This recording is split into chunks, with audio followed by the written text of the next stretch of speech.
technical delay, but I noticed most of you arrived a little late anyway. Andrew Kenny is an engineer with an interest in environmental and political matters. Most of us have heard his talk on the non-existence of global warming several times, and I must admit, although I remain unconvinced in either direction, it's because of Andrew that I don't follow the main stream. He was born in Scotland, brought up in South Africa, where he spent most of his life. As a child and as an adult, he has lived under Afrikaner rule and black African rule in South Africa. He is deeply disturbed about quite unnecessary racial problems between black and white. He will address these problems and their solutions using his experience under Afrikaners and Africans. Thank you very much. Thank you. Great pleasure to be here. I'm sorry about the delay. I've got a new computer and it doesn't link into this thing, so I had to change computers. I hope it works. Also, can I, already behind time, I've got lots of slides. If you don't mind, no questions until the end, and then as long as you like. This is the title of my talk, and it's a bad title, as I'll explain why. My real purpose is to investigate the main problem in race relations between black and white, which are bad all around the world. And my deepest sadness, we've spoken about how have we done in the last 21 years since democracy, and in general things much better. There's been some problems, some bad problems. And I think this is the saddest problem for me. You hope after all the nonsense of apartheid's out the way, blacks and whites will get on well together and problems will end. And really, to a large extent, this hasn't happened. And it's the same elsewhere. These problems are unnecessary, and they're silly problems. They're silly, hurtful, stupid problems that cause a lot of damage. Do I know what the problem is? Yes. Do I know what the solution is? Yes. Do I know how to implement the solution? No. I'm using my own experience under Afrikaner and African governments as a guide. My central beliefs on race, I believe blacks and whites are essentially equal. Obviously they're not equal in all respects. Their skin isn't equally black or equally white. There's certain differences, but in essence we're equal. We're equally good, and much more important, we're equally bad. We both of us, whites and blacks, have been racists, exploiters, murderers, slave traders. Both whites and blacks have owned slaves and been slaves in the past, both the colonialists and bigots. Blacks and whites have been treated in exactly the same way. This is quite a revolutionary thought. You must treat a black man in exactly the same way as you treat a white. A lot of people find this very difficult to accept. But there are differences between the races, and if you watch any Olympic Games, you can see their differences there.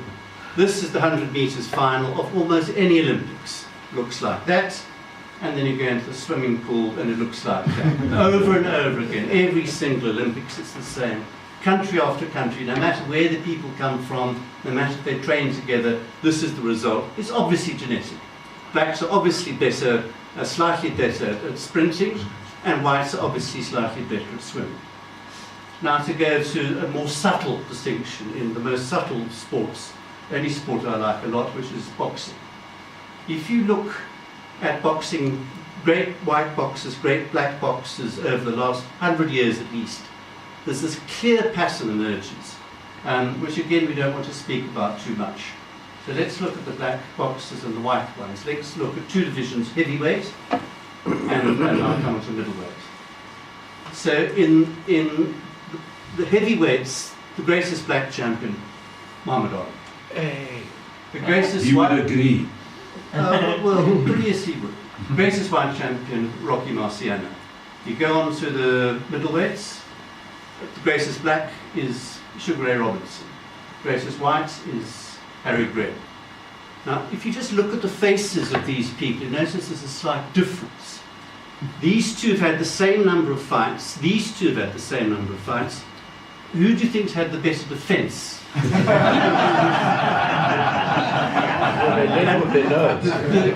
The feature of black boxes over and over again, they're skillful, they've got great sense of balance, they're accurate, great defence, they move with grace, and it said they move like a cat. In the boxing room, the black man moves like a cat. Whereas the white ones, over and over again, they're fighters, they're sluggers, they've got terrific power, they're aggressive, they're ferocious, great stamina, thick skulls. So what we learned, the white racism says, oh, blacks, they don't feel pain, you can hit them on the head with a sledgehammer, they won't blink. In the boxing room, it's actually the other way around. So it's the whites that you can hit with a sledgehammer, they don't feel a thing. This guy, for example, in the fight against a clever black man who's a better boxer than him, Izzard Charles, in a championship fight. Izzard Charles hit him so hard that his nose was actually split open. So he looked down, didn't see red blood, he saw white cartilage there. His nose was split open. He didn't seem to feel a thing. He still bludgeoned Charles unconscious. By the way, if it's a fight between these two at their prime, no doubt about Muhammad Ali would win. He's just too skillful, too fast and accurate. And I believe between these two, this man would win. These two is the most beautiful boxer you've ever seen. Anyone seen Raging Bull? Who's seen Raging Bull? Okay, Raging Bull was about Jake LaMotta, who was a typical white fighter, slugger, and in a famous fight he came up against him and got badly beaten. Now, if you look at the film, you won't get a real idea of just what a wonderful mover Robinson is. Go to YouTube and you'll see. Why are these differences? I don't know, but it's over and over again in boxing. So, how do I go back? Sorry, I'm not familiar with. How do I go back? Page back will get you back. Here we are. Oh, this hasn't come out. What? I've got words in here that haven't come out. Sorry about these problems. What I was going to say here, all right, so the definitely physical differences are the mental, intellectual differences. Well, almost certainly there's bound to be minor one way or the other. So maybe blacks better at algebra, whites at trig, blacks at chess, whites at bridge, or whatever. There's bound to be differences. So what? What does it matter? Looking at the diaspora of the Homo sapiens, just to say Homo sapiens, of which we all are, is a hominid, and all the other hominids have perished, probably some of them because of us. We kill them off. We're a very aggressive race. After the recent discovery of Homo naledi at the cradle of mankind, there's quite a strong reaction by some people against the theory of evolution. Some people are even saying, you're saying we're all just baboons. Saying, no, that's not what I'm saying. I'm saying we're all chimpanzees, which is quite different. In other words, we're apes, not monkeys. And I will now prove that I am an ape. First of all, look carefully, no tail. All monkeys have tails, so baboons have got tails and so forth. Apes haven't got tails. And the other thing, let me give you a demonstration. Watch carefully now. You see this? There's no animal on earth that can do that except for the apes. The monkeys can't do that. And our shoulders have that degree of flexibility to enable us to hang from branches and spring from tree to tree. Monkeys don't do that, they go on top of the trees. Baboons are monkeys. Homo sapiens evolved in Africa about 200,000 years ago. Just on a business note, this is a Sunday morning and I know there's devout Christians all around. Religion deals with the supernatural world and science deals with the natural world. They're different worlds. They're separate realms. So in other words, the theory of evolution, I don't see that it conflicts with religion, but you can't use religion to disprove evolution, you can't use evolution to disprove religion. They're separate things. About 80,000 years ago, we think, a small group, probably less than 100, left Africa and crossed Suez into Asia and then radiated all around the world. This is, again, sorry, it's come out all wrong. There's a long list below this. Okay, They radiated around the world. Asia about 70,000 years ago, Australia 60,000 years, Europe quite late, about 40,000 years ago. Will it not scroll? What must I do? Oh, And sorry.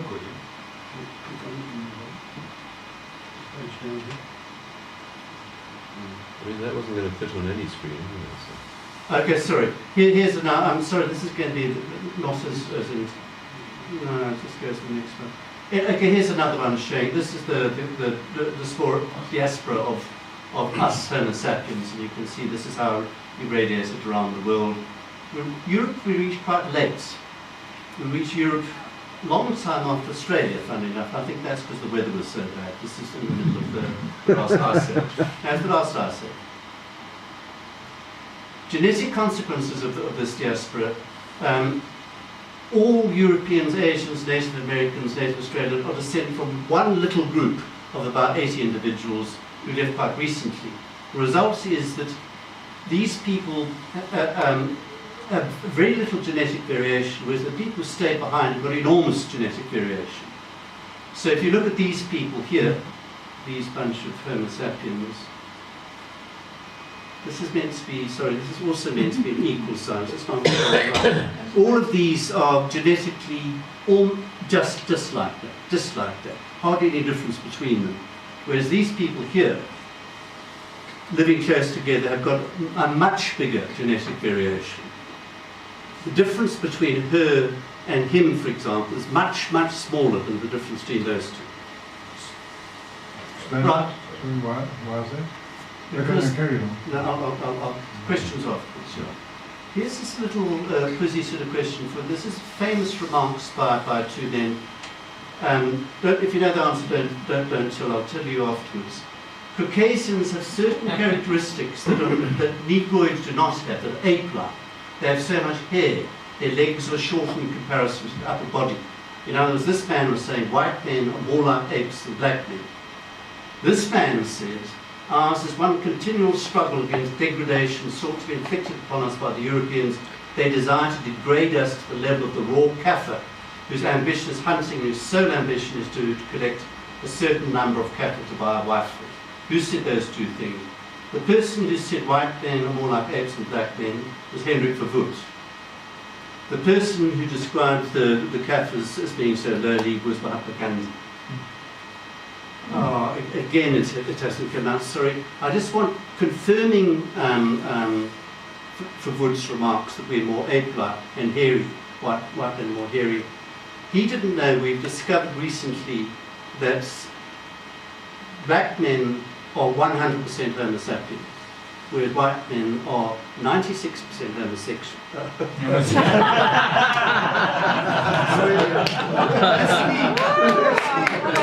That's about right. That's what all my black friends keep telling me.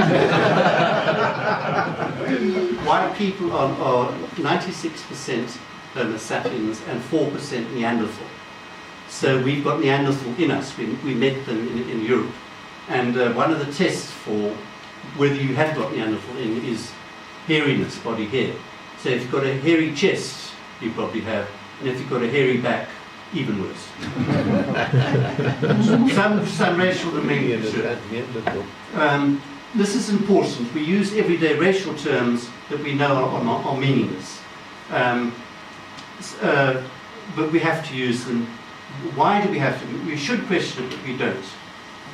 Afrikaner, what does this mean? Does this mean somebody's home language is Afrikaans, or is a white person's home language is Afrikaans? What about the coloured people who have a bigger population? In this context, I speak about the white people because they ruled me and the colours didn't. African, this is the silliest word of all. What on earth does this word mean? Is an African somebody who originates in Africa? Then everybody in the world is an African. Is it somebody who lives in Africa, like Helen Zille and myself? Somebody who's born in Africa, like P.W. Bush and Dion Lowe? An indigenous South African?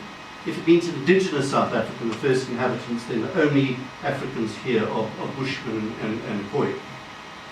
The Employment Equity Act describes black people as being African, Indian colour, but refuses to define any of the terms. As a matter of fact, there's a perfectly good, scientific, accurate, honourable word for what we mean by African, and that's Bantu. Bantu means, the word it means human.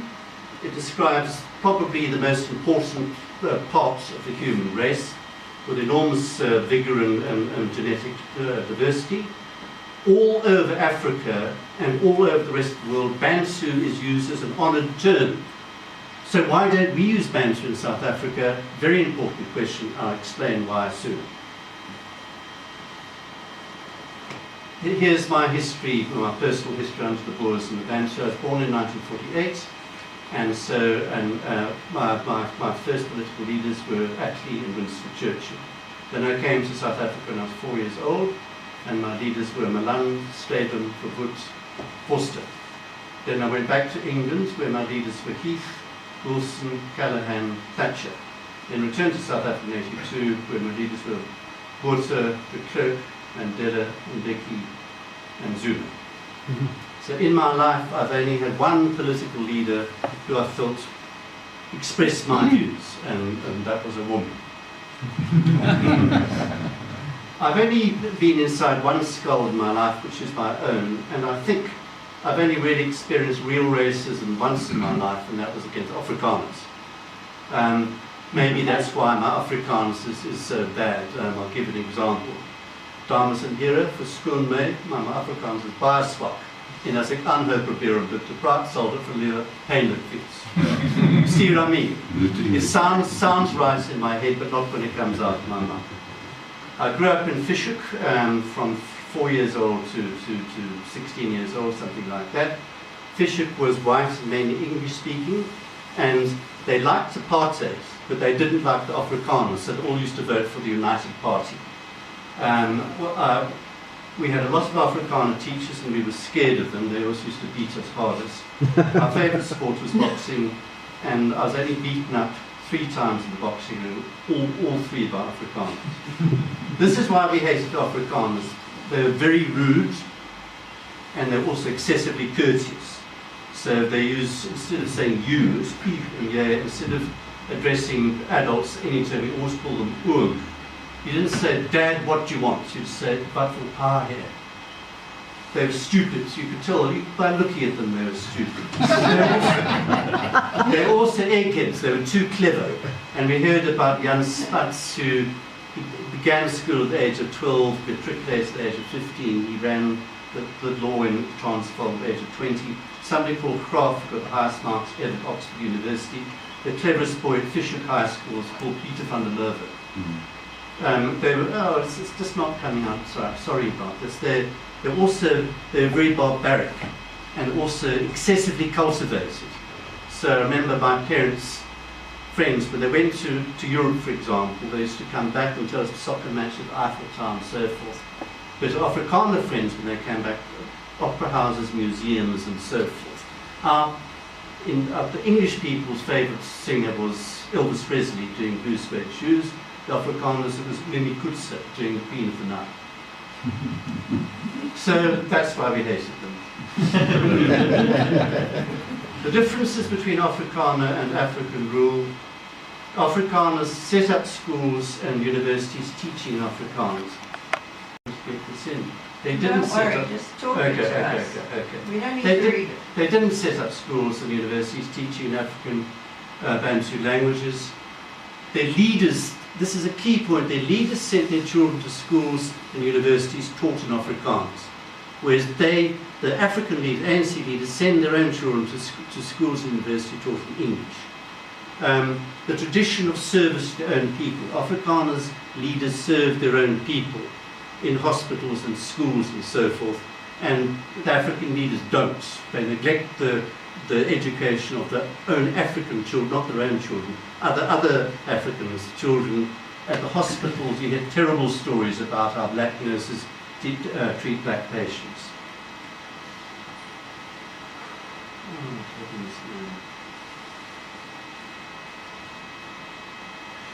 It's getting worse and worse.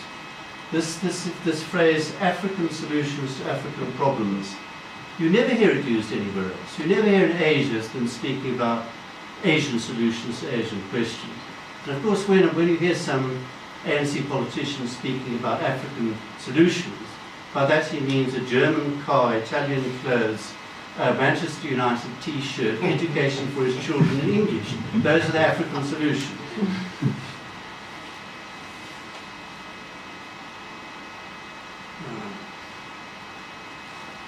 Okay, this is the... Sorry, can I offer to maybe fix that and you talk to the crowd a bit and I'll see if I can actually just... Oh, wonderful, thank you. Sorry. Try and gang up a version if you can. It just seems like it's disturbing you a bit. It's disturbing me awfully. Yes, please. Not disturbing us. From the get-go, we'll want to hear that as well. Right, the slide that I was about to show you is really, if I had to show one slide, this explains the whole problem. It's the slide coming up. And when I've spoken about the slides to people, that they find it shocking. It's this thing that I'm not really allowed to say. Various things here I'm not allowed to say. This is one.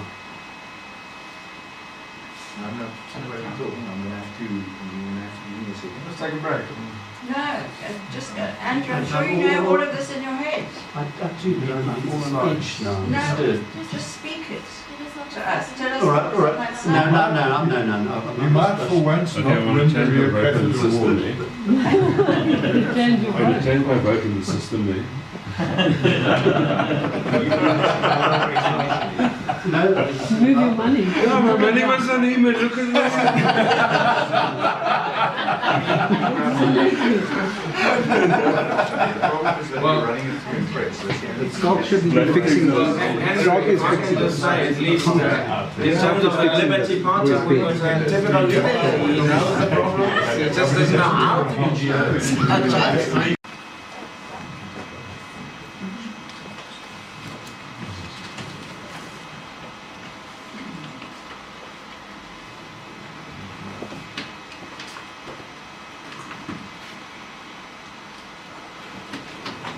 It's an ugly bunch, eh?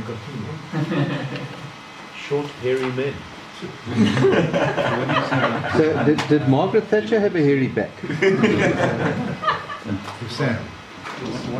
No, but she didn't have a neck.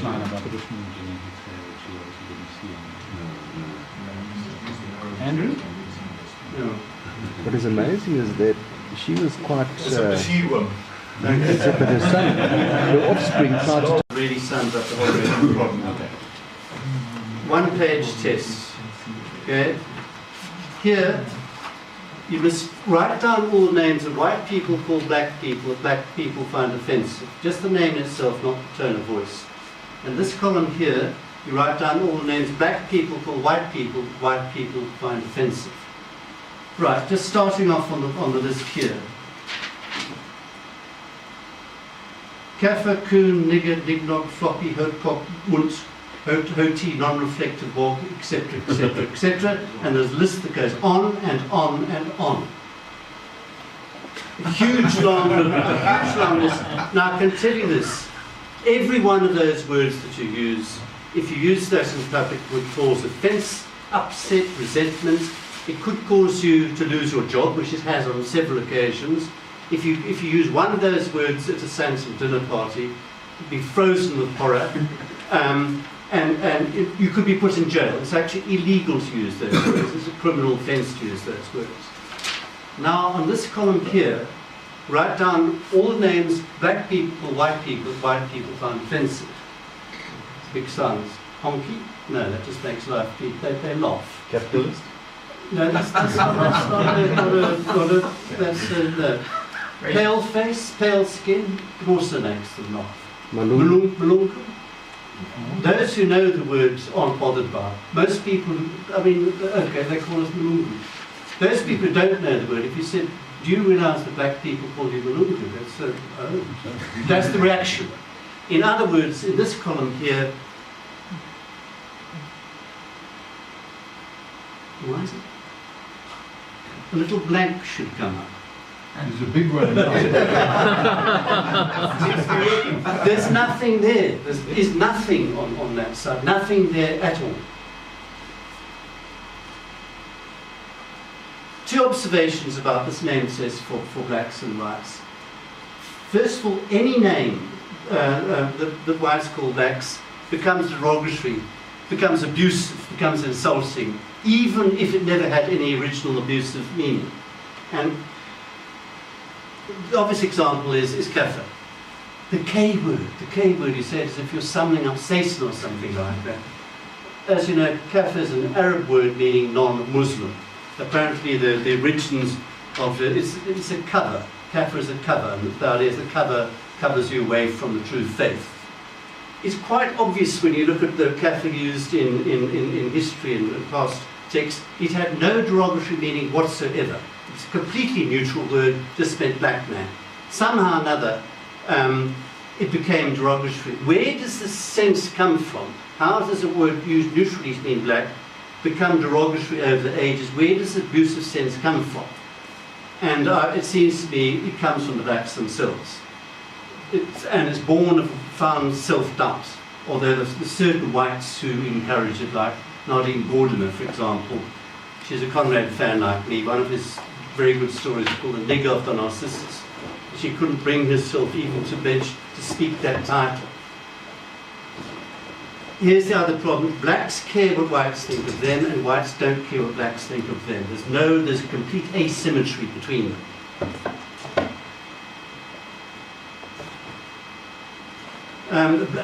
Here's the thing. Blacks have allowed themselves to be defined by white opinion, or rather by what they think white opinion is. They're allowing the whites to dictate to them psychologically. And Bantu here's a fine word, scientific word, accurate word for what we mean by black African people in South Africa. But the apartheid people use the word Bantu. The whites, racists of apartheid, use the word Bantu once, and that defines it. That defines it for the blacks. So you say to black people, but all around Africa, black people use the word Bantu. No, they're not bothered about them. All around the world, they're not bothered. All they're bothered about, certain white people use the word Bantu, therefore it must be evil, and they've allowed them to define their psychological state about that word.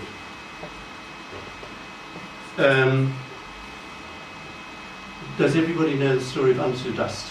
No. Okay, well just quickly. Herman Bosman, this is a story, one of the most powerful stories against racism ever told. So this was in the 19th century. There was a bunch of Boers, somewhere up in the Transvaal, Natal border. So that's 1899. No. This was slow down. Stop and drop. This was in the 19th century. A bunch of Boers here and a bunch of Zulus somewhere over the hill there. And they'd war with each other quite a lot. They were stealing each other's cattle, that sort of thing. And there was a big Boer and there was a big Zulu leader. Funny enough, the Zulu leader had a little white dog who used to follow him all over the place. And eventually they met in battle somewhere. And there was a big battle. And the big Boer and the big Bantu the big Zulu got isolated. And they came at each other. The Boer out with his musket, one shot only. And he shot the Zulu. It was a mortal wound, but it didn't kill him immediately. It still kept coming with the speared the Boer, also a mortal wound, but not immediately. And they started grappling with each other, and they died in each other's arms. So then 6 months later, the Boers said, we must give Pete a good burial. So they went back to the scene where the battle had been, and they found what was left of the big Zulu and the big Boer. This was 6 months later. The vultures, the hyenas, the insects had got to them. So they could see their clothes there, but there's just a pile of bones there. 2 skulls, 2 arms, 2 legs, 2 backbones, all clumped together. They couldn't tell the difference between them. When they look at the 2 skulls, they're exactly the same. They're both the same size. The legs were the same. Everything was the same. So which is which? So they just said, well, just took a chance. Take this skull, this pair of arms, this pair of legs, put them in a bag. Back to, you must read the story, I'm telling it very badly. Back to the Boer village where they lived, and they buried him. You couldn't tell the difference between, that was the point. And on the last page of the book, one of the Boers a few days later was passing by, at night, passing by the grave in the moonlight. little white dog sitting on the grave. So this, I mean, what more potent story could you get against race, especially coming from Bosman, who's the most politically incorrect person you can imagine. This teacher here called Chris Roos, he was somewhere up in Limburg. Most of his students were blacks. So he read the story to them and he even set it as an exam question, and he was fired because the children went home and told their parents, he used the word kafir, and it's true, Bosman does use the word kafir to describe it, but they all did that time, and as a result, this man lost his job. This is how silly it's become. Black self-doubt is at the heart of the racial problems here and around the world.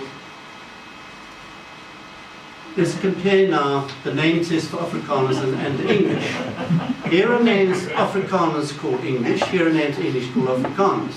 So Roinek, Soetpeel, Soti, Engelsman. I'm sure there's far more. These are the terms that English called Afrikaner. Gosh, what a racist you are.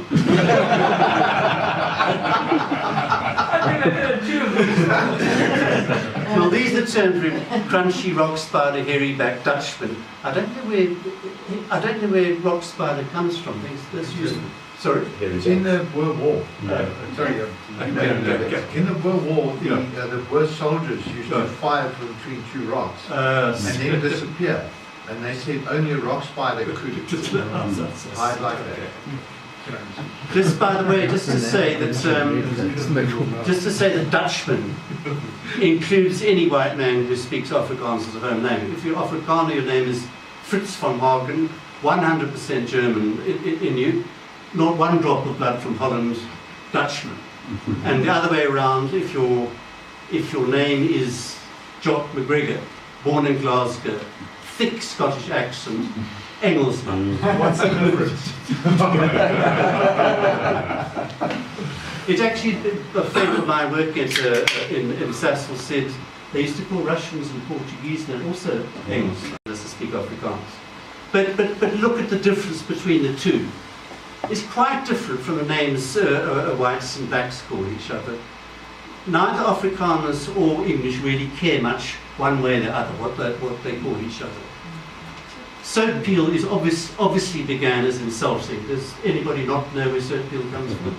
Everybody knows the origin of Soetpeel. Bloody saw.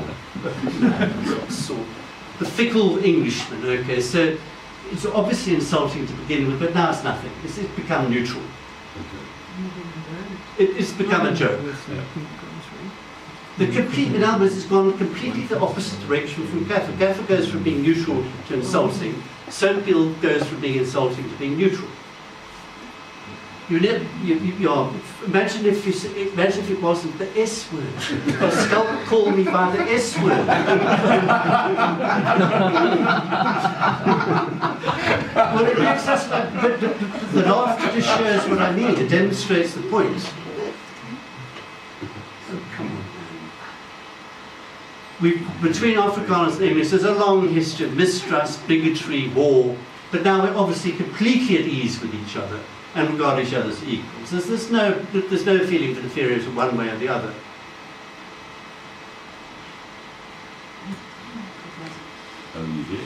And this is what we want to happen between whites and blacks. This is how it should be between whites and blacks as it is between English and Afrikaner. Why hasn't it happened? Right, I've never seen a better illustration of the race problem than this one.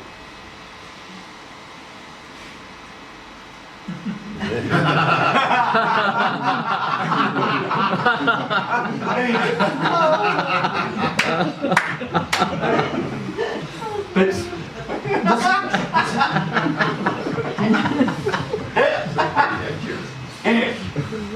examples. So there's examples of this. Remember the De La Rey song by Bob Funk? Everyone remembers that. This is a white Afrikaner speaking about a white Afrikaans hero in a war that one bunch of whites fought against another bunch of whites. You heard this is racism. You heard this is a racist song. This Kuro, a private school, big uproar recently because they took a picture of a school outing and there were all the blacks in one class and all the whites in another. This is because one class was people who chose to be taught in English, another chose to be taught in Afrikaans. They chose that. Why is that racist? But of course, the biggest example of all is where we're living right now. If there was in somewhere in the Eastern Cape a community exactly like this one, with all the same principles, except that it was Xhosa. So here it was to honour Xhosa traditions, to live the Xhosa life and so forth. We all know there'll be no objections whatsoever from anybody in the country. But this way around there is, are you racist, you want to bring back apartheid and so forth. The big problem is profound black self-doubt. Where does it come from? And now here's another thing that you're not allowed to say, although everyone knows true. There is a massive fact hanging over South Africa, hanging over really the whole world in 1652. And here is the great fact. Everything else in race relations is just a detail of this fact, including apartheid. Here is the great fact. The Dutch arriving at the Cape came from a civilization, produced writing, mathematics, science, Plato, Shakespeare, Galileo, ocean-going ships, knowledge of the whole world, cathedrals, advanced textiles, farming, manufacturing machines, and great religions. The people living within the borders of modern South Africa, they had steelworking, quite good steelworking, the Bantu. They had farming, hunter-gathering, they had spears, mud houses, no writing, no wheel, no formal science, no knowledge of the world beyond their borders, and no great religion.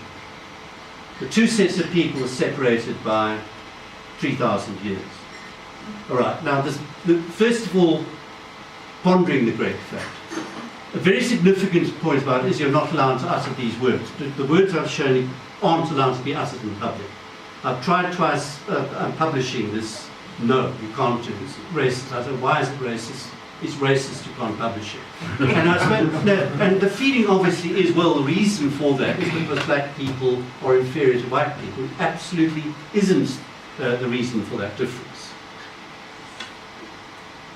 Why is the great fact so? Why wasn't it the other way around? Why wasn't advanced people from Africa sailed to Holland and found people less advanced and colonized them? Why did it happen that way around, not the other way around?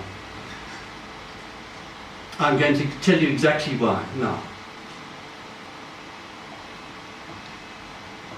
But first of all, let me say this left a terrible legacy. Black sub-Saharan people, sub-Saharan is very important. I don't think they've ever recovered psychologically from this meeting of these two cultures, which happened over 200 years ago. It's left them with a permanent feeling of inferiority, which leads to resentment, anger, and worst of all, self-doubt. Self-doubt's the worst of all. This didn't happen when Europeans went to Asian countries. That didn't happen. They colonized some of them. Japan's the best example that they didn't colonize it, they menaced it. So when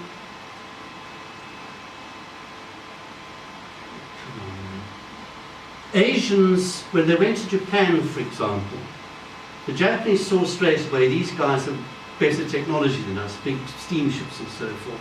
But they didn't think they were superior to them, quite the opposite, they thought they were inferior to them. Round-eyed savages who've got good technology. So they took the European technology, but they kept their own culture, which is the right way. That's just what you should do.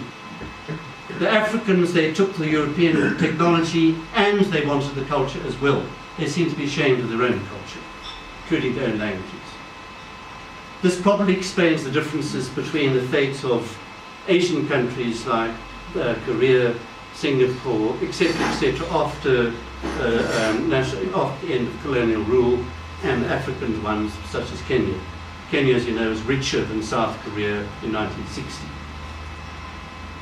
The two differences, I think, the two big differences between the different people are writing and a great religion. If you have neither of those, you're somehow psychologically completely different. And I think this is why Asian people never thought themselves inferior to Europeans.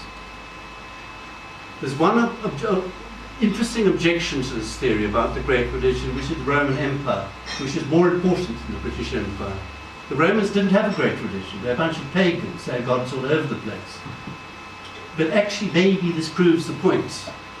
The Romans had no missionaries. They didn't try to convert anybody. When they moved into a country and took it over, they didn't change their religion. They allowed them to keep their own gods, their own culture, everything. They were quite a tolerant type of colonists. And all they asked is you respect the authority of Rome and otherwise do as you like. The theory, some people have suggested there was no racism in the ancient world. I don't know if this is true, but if it is, this could be one of the reasons. Right, now why was Europe more advanced? And the answer is one word, which is geography. The fate of nations, whether they advance or stagnate, depends on two things: geography and institutions, which means government, laws, and administration. As civilizations advance, institutions become more and more important, and geography less and less important. At the beginning of civilization, geography is all important. This is about 11,000 years ago. So sorry, I'm not very good at drawing graphs, I'm afraid. Here's 9,000 BC, more or less when civilization began. Geography, all important, becomes less and less and less. It hardly matters now. Matters a bit, but not too much. Institutions, they didn't have any, and are now all important. Obvious example, North and South Korea, same geography, same race, same history, and one is a booming, successful, prosperous country, and the other is starving to death. Why? Because one has got institutions of capitalism and the other institutions of communism. The most important human revolution of all was agriculture. The transition from hunter-gathering to farming and plants and animals led to civilization. We're living in the civilization that the farmers developed. This happened about 11,000 years ago, first in where Iraq is now. Agriculture at first didn't improve human health or diet. In fact, it was probably worse. Probably the people eating the diet that farmers gave them were unhealthier than the diet that the hunter-gatherers gave them. There's lots of banting fanatics in this audience who would agree with that. What they were mainly eating was carbohydrates. That's what the farmers were mainly producing. So in that case, why did the farmers win? Simple reasons, numbers. They beat the hunter-gatherer because they could outnumber them. You can grow far more food on an acre if you're a farmer than a hunter-gatherer needs. That's why the farmers won. Farming led to food surpluses. A group of people no longer had to work all day to survive.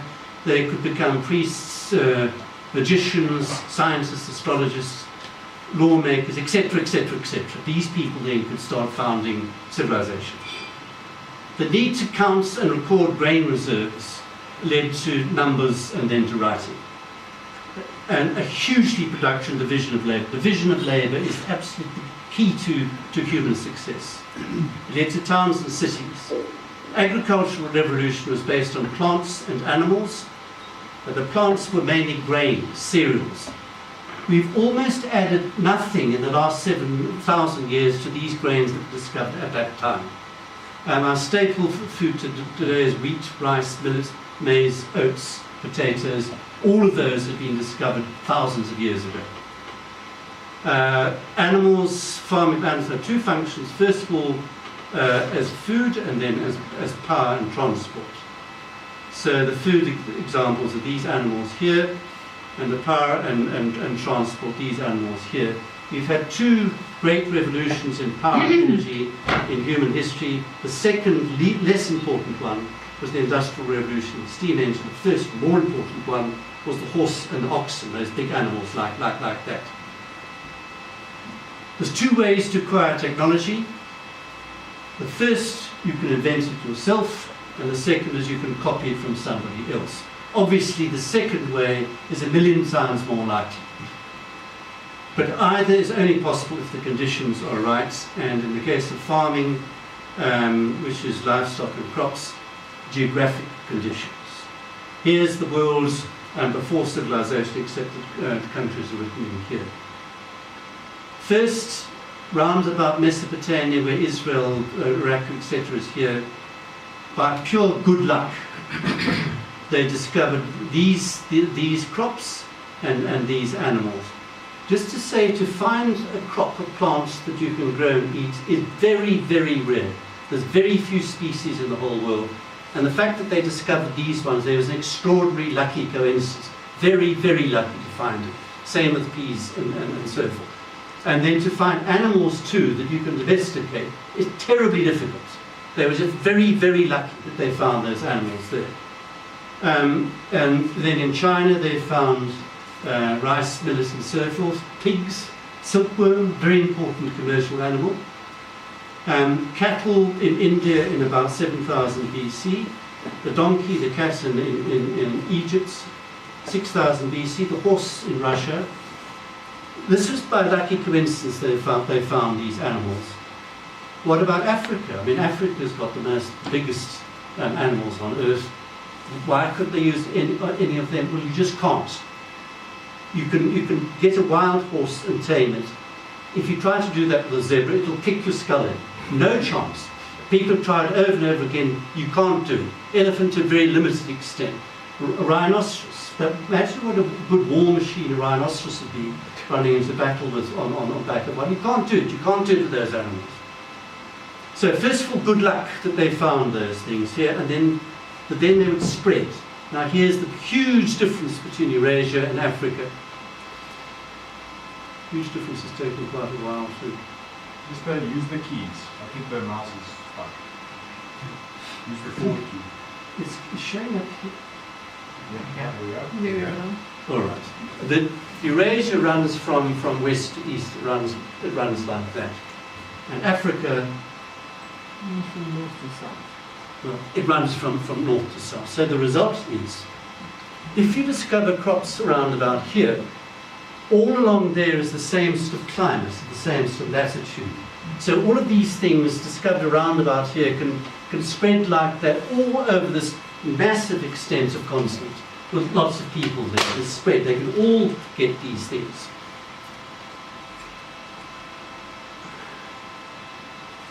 Africa goes from north to south, so these are different climatic conditions here. These things can't spread. They can't move down the continent.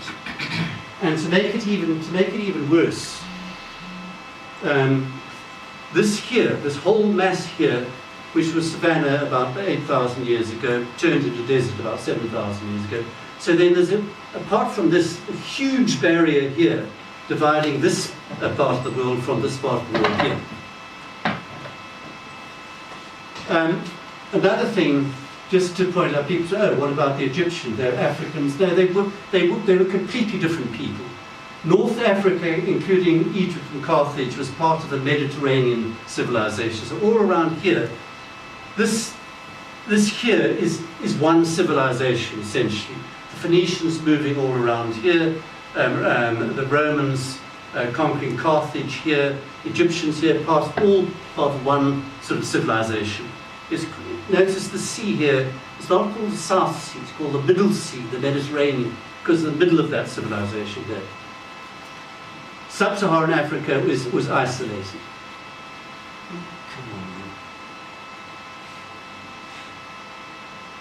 The Bantu people began here, huge group of people here. They moved, I think about 4,000 years ago, they moved to the east, they settled in East Africa, and they acquired cattle, millet, sorghum, and steel making, very good steel making, and then they moved down here. So just to summarize, this is my theory about what has happened. First of all, geography. This led to an advanced European civilization, and this led to black self-doubt. That's my entire theory there of what happened. Homo sapiens arriving in South Africa. The first ones there were the Bushmen. The Khoi, by the way, is quite a lot more complicated, I think. Bushmen for sure. At least 100,000 years ago. They are the indigenous South Africans. And use the arrows. No, it's disappeared now. Alright, and back now. Really? Is keep on doing what you do. Okay. There was the Bushmen. The Bantu crossed into what is now South Africa about 2,000 years ago, something like that, and they moved down. And they moved down here and they stopped at the Fish River, which is somewhere over here. And the reason they stopped was because the climate changed. It changed from summer rainfall, and their crops wouldn't grow in summer rainfall. Then came and as they came down, they were the first colonialists. They had superior technology, namely steel and farming, so they displaced the Bushmen and the Khoi. By what means we don't know. And they left traces, of course, in the language of the Xhosa and Zulu. When the Europeans came, we know exactly when they came. Well, the main colonising bunch, the early ones, the Portuguese, Van Riebeeck came here. I don't know if he realised that the Cape was winter rainfall, which suited wheat. I don't know if he realised that or just got lucky. This interested me, as this I came across by accident. You think of the faces of Afrikaners you see in any little dorp around here you look at. Here's one of the greatest of the Dutch admirals. The Dutch were great seagoers. This man called Admiral Piet Hein. In 1628, there was a continual war between Holland and Spain. Spain were colonialists, really, and Holland was fighting for freedom against them.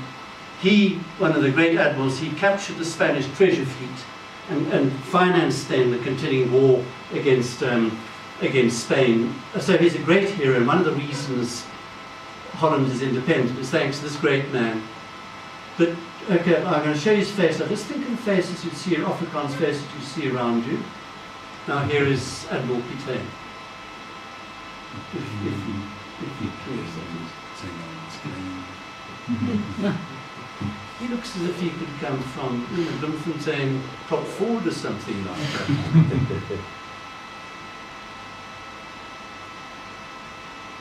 That's a genetic flow from Piet Hein. Right, I don't know too much about it. Here's my view of what Afrikaner society was like in 18th and 19th century. I think African society was pretty well much like European society at the same stage of development. They had social layers, hierarchies, ruling families. I think it was quite authoritarian as far as I know. I've heard different from a speaker 2 years ago. The Afrikaners are quite different. They're not at all like a traditional European society. They're egalitarian because they descended from one small people of the same class. No social layers, no hierarchies, no monarchs, no hereditary principles. Highly constitutional, right from the word go. No civil wars, no revolutions, no dictatorships. They were liberal. Disputes were solved by deliberation. They had their volksrights, merit not birth. All men are equal, by which I mean all Afrikaner men. They didn't treat other people the same, within their own ranks they treated everyone the same. Liberty was the highest political good. Their fighting with the British was almost always for their liberty. They're democratic. The nation was founded from free men, all equal, all commoners. All commoners, no aristocrats. This is a point that's not often remarked on about our transition.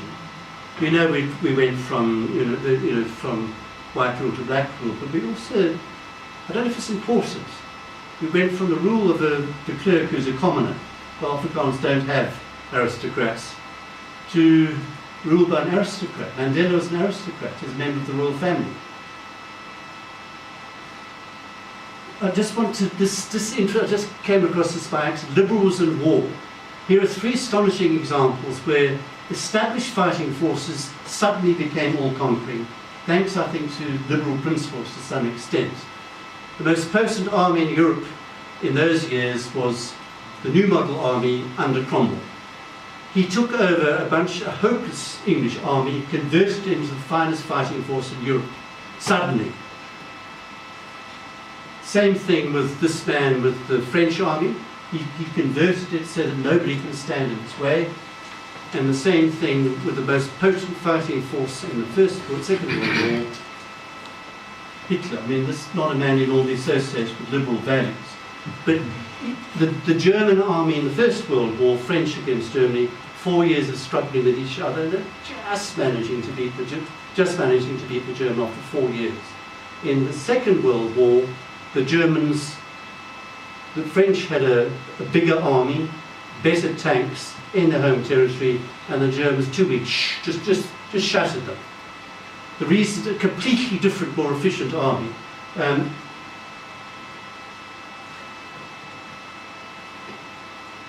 have to be careful about liberals. All of these three people here, otherwise fundamentally different, what they did was similar things with their fighting forces. They abolished the hereditary principle. You became a general not because your great-great-grandmother was, the king's whore, but because you were good, you promoted on merit. They threw out old customs and traditions and adopted whatever works best, that's the one we'll use. They built up a purely professional army. They gave considerable autonomy to the lower ranks. None of them would have ever said to a soldier not paid to think. They all were paid to think. And the supreme example, as I say, of the German army in the Second World War. Nobody could beat them unless they outnumbered at least 2 to 1. They were quick thinking, versatile. What about the fighting forces in South Africa? Well, obviously the most famous soldier ever is King Shaka. He's like those others in that he is revolutionary, completely new methods. He was the most famous. His influence there, Yanda, is a result of his doing this. Yanda was born in Zimbabwe because of the snap. But I think he was highly disciplined. I don't think you could call there was any liberal principles there at all, as far as I know. Whereas the Afrikaners, there is no example of such a man amongst Afrikaner ranks. I just picked him because I wanted to face. It's a bad example. There was no revolutionary change in Boer fighting forces. They fought like liberals right from the word go. They thought for themselves. They took the latest weapons and methods, always guided only by success. They didn't like being told what to do. The greatest guerrilla fight in history is mainly this person. One Boer with a horse and a rifle. The most liberal soldier in history, I think so. I think the most liberal soldier in history. I think that's true, but the liberalism led to failure in the most famous of the wars that the Boers fought in, which was the Boer War, which has various names. This was not a capitalist war. It was not about taking the gold. It was an imperialist war. It was a war about taking the Transvaal, because the Transvaal had the gold, and that made it a strong, independent country, which they didn't want. Capitalists don't like wars, including Rhodes most of the time, although he, pajamas and raid and so forth, is a complicated figure. I've only got another 5 minutes for you. This nothing to do with treatment for blacks. Krug and Milner were completely agreed here. The franchise is an interesting question. That they were scared that if they gave those Uitlanders, they'd be outnumbered.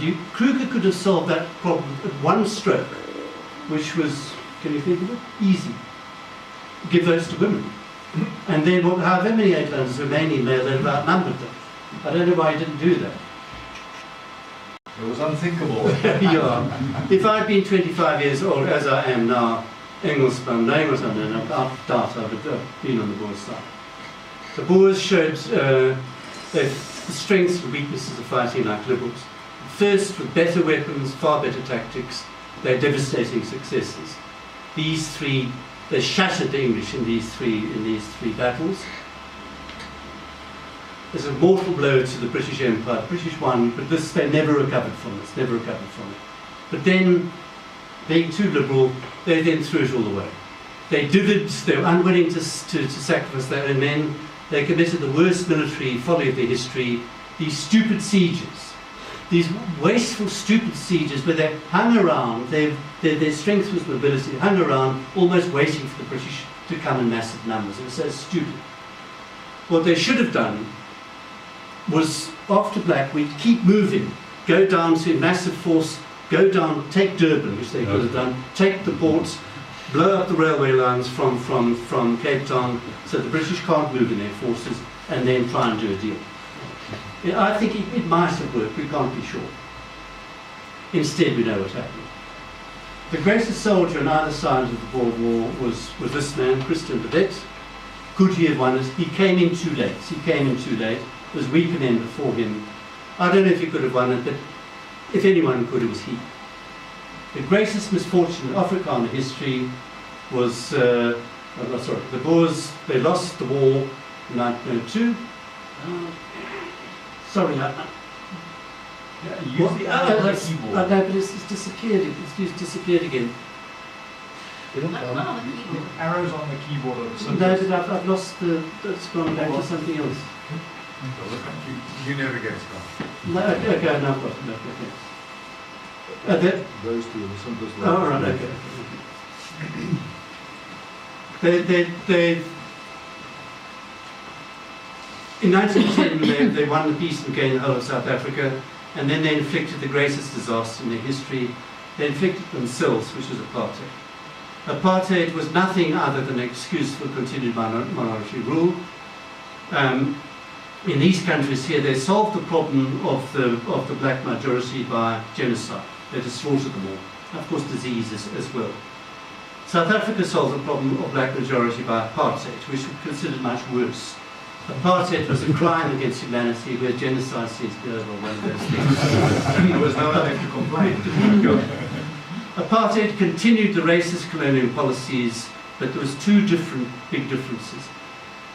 They put it into writing, they codified it, they put it into law, and they enforced these laws brutally, causing awful suffering. And they came up, the colonialists didn't have a justification, apartheid did. They said, you have to have apartheid to protect these vulnerable blacks, otherwise their culture is going to be swamped by the European culture, which actually is exactly what happened. Apartheid robbed the people of their liberal tradition. It was socialist, it was massive powers given to the state planning and stupid pass laws, just as in communist Russia. It robbed them of their traditional individualism. It's antithesis of apartheid, of capitalism. Why did it end? Well, obviously it was unworkable, it was ruinous economically. The armed struggle didn't end it. The armed struggle was useless against the armed forces of the apartheid state. After 1976, the turning year with the Soweto uprisings, the masters of apartheid, they stopped fooling themselves. They knew it could never work.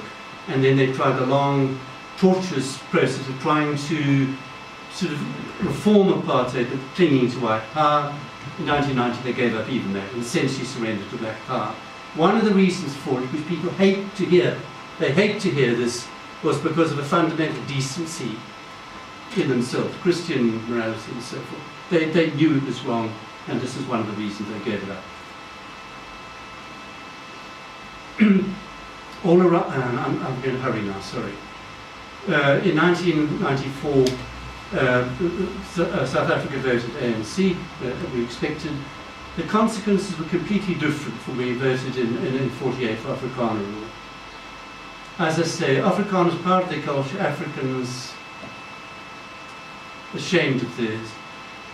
Africans have allowed SATU teachers to wreck the education of a huge generation of poor black children. Afrikaners never have allowed that.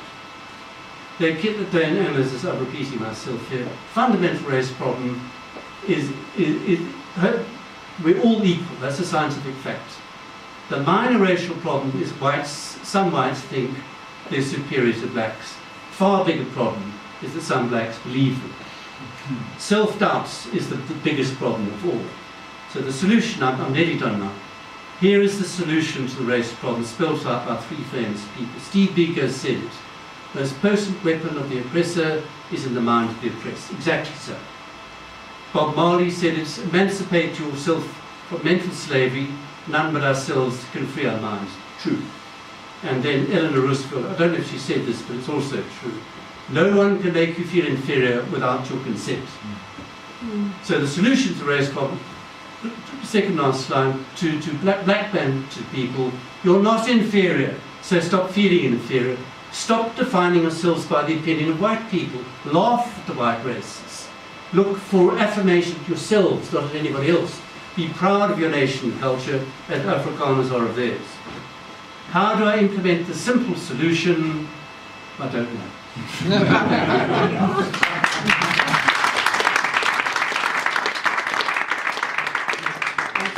this great little video to show you that it's obviously fallen away now. No way. Just hang on, let me tell you how we're restructuring things. Just start playing it. Tea's ready now. You can go for tea or watch a video. I want like you back, please, by 10 to 11. And then we'll just, between Gary and Leon, divide up the rest of the time. Okay, so we'll have tea first. What about golf? You mean golf? I mean Garth and Leon.